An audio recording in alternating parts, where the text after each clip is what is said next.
And there are hundreds of variations on minestrone. Because it's a very old recipe. Exactly, and depending on region in Italy, it can be cooked with a variety of things, even meat in some cases. So there are... Nah, don't get ideas. Yeah, I have ideas, but this is our take on a very nice vegetarian, total vegetarian minestrone. We start the pot on medium to medium low, and a good glog of olive oil, I would say 4 or 5 tablespoons easy. And then we're going to go in with our sofrito, which is the classic sofrito: onion, celery, carrot, equal amounts. This is 2 large onions, a whole head of celery, and I think 6 medium-sized carrots. So they go straight in here, like that. And then we're going to let them saute slowly. We don't want them to brown now. We just want them to saute like a good sofrito, reduce and become translucent and nice and actually quite soft before we continue. See, if you were to make this a little bit more interesting, you could start out with some smoked pancetta. Cube it up and render out the fat. Take out the pancetta when it's crispy, and then start this in the fat of the pancetta.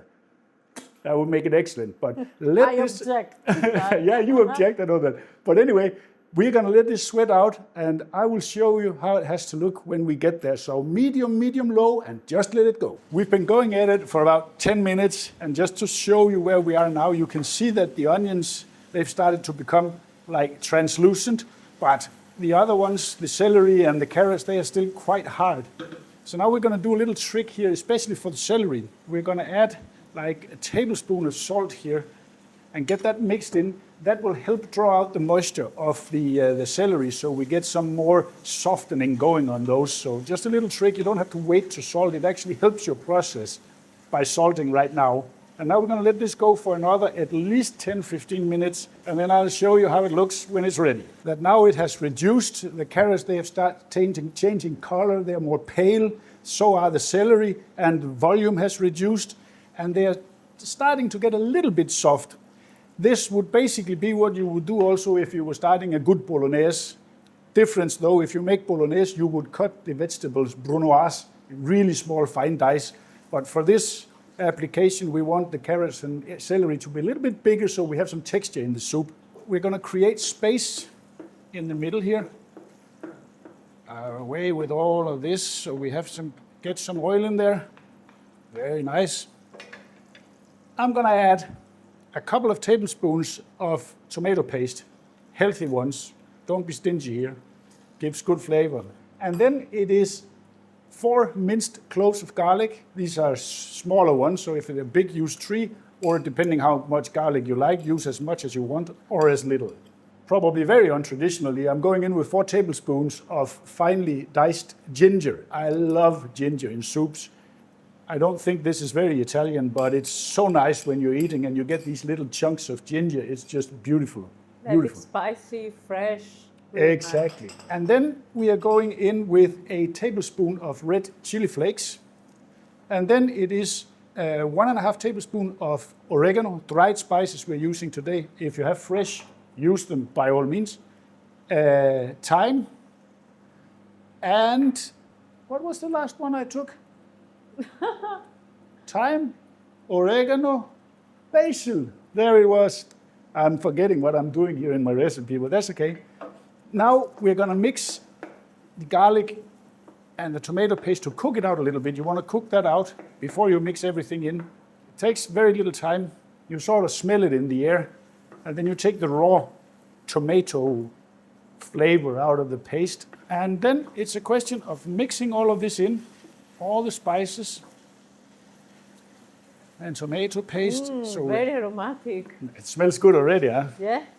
But this is where you have to take your time to do the sofrito right and fry your spices and your herbs a little bit, because it brings out so much more flavor than just throwing it in when you have added the liquids. So get all this really good mix here.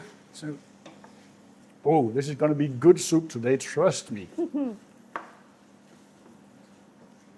But in this step lies a lot of the flavor buildup of the soup. So take your time to give it a good stir and a good fry here with this. And when it starts looking uniform, all the colors, everything is nice and combined, then we're going in with 1 cup, 250 milliliter of dry white wine. If you want to be really purist, use a Chianti, but this is local here from Greece, Moscofillo, fantastic white wine. And now we want to let this cook for a couple of minutes till all the alcohol has evaporated before we continue.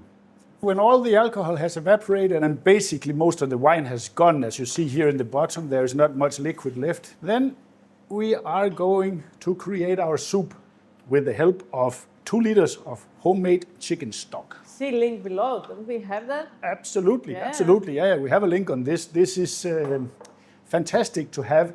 If you don't have homemade beef stock, use store-bought.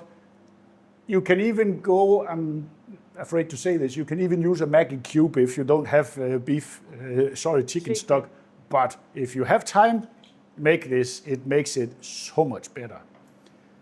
And final ingredient at this stage is, this is 4 cups or about a liter of milled San Marzano tomatoes.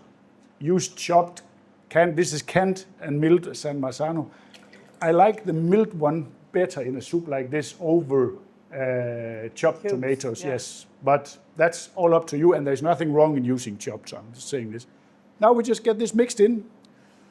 We bring it to simmer, and then we're going to let it simmer until the carrots, they are not done, but close. So see you then. This has been simmering now for, what, almost half an hour? Yeah. Something like that. Let's see how we're doing. Ooh, that smells excellent. It's really nice. But what I want to see right now, as I said, that is the carrots. I want to see where we are in terms of, but they have a little bit of give, but they are easy penetratable, so you don't want to take them further because we still have, let's say, 12, 15 minutes of cooking. So this is absolutely perfect. We are going with pasta di Sicily. I can't remember the Italian name, but they look like seashells. So this is half a kilo. This is a little more than a pound. So they go straight in. We crank up the temperature a little bit. And then I'm going to go in with a can of red kidney beans.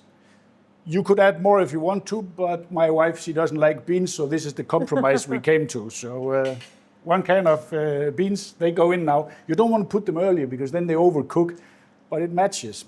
On the package, it says 10 to 12 minutes on these. You don't want to cook them all the way till they are finished because there is carryover temperature in the soup. You're not going to drain them or anything like that. So we're going to take this, let's say 9, 10 minutes, because then we have our final ingredient here, and then we're done. One thing though I want to do, I just want to see where we are on salt in the soup.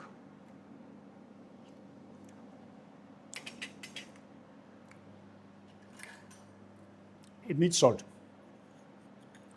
Yeah, you only had a spoon there. Yeah. We're going to give it one more, a little bit more than 1 tablespoon. And then we're going to give it some rounds of freshly cracked pepper. Ooh, and the chili is nice in the background. It's a little bit spicy. Probably Of course it is. probably too spicy for you, my love. But, Oh, why? and don't be stingy on the pepper either. Get that in there. And as said, we're going to let this go 9, 10 minutes, not more. And then we do the final steps. And then this is going to be good eating. So see you in 10. Here we are, 10 minutes in, and it's looking good. Let's just test the pasta a little bit because I have to see where we are before we continue. So give that a quick tester.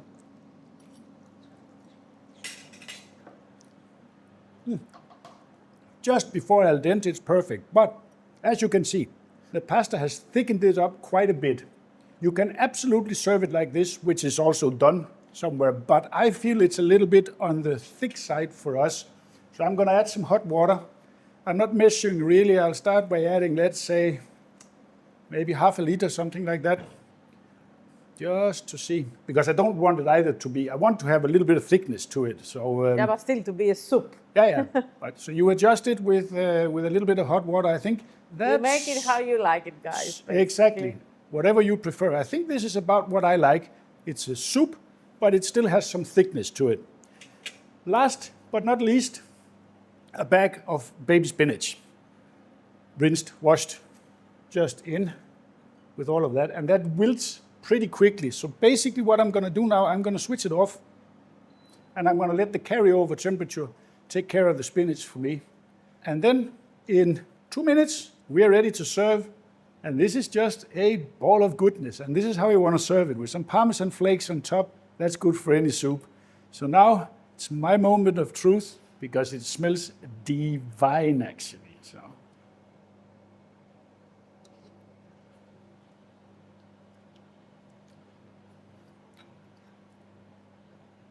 That is a ball of goodness. And trust me, I am an absolute carnivore, and I have difficulty if I don't have meat in my meals, but this is good, it's fulfilling, tasty, a little bit spice from the chili, but not too much. It just gives you that heartwarming feeling. This is a meal that you will just love, and make a lot like we did, because it freezes well. So see you next time.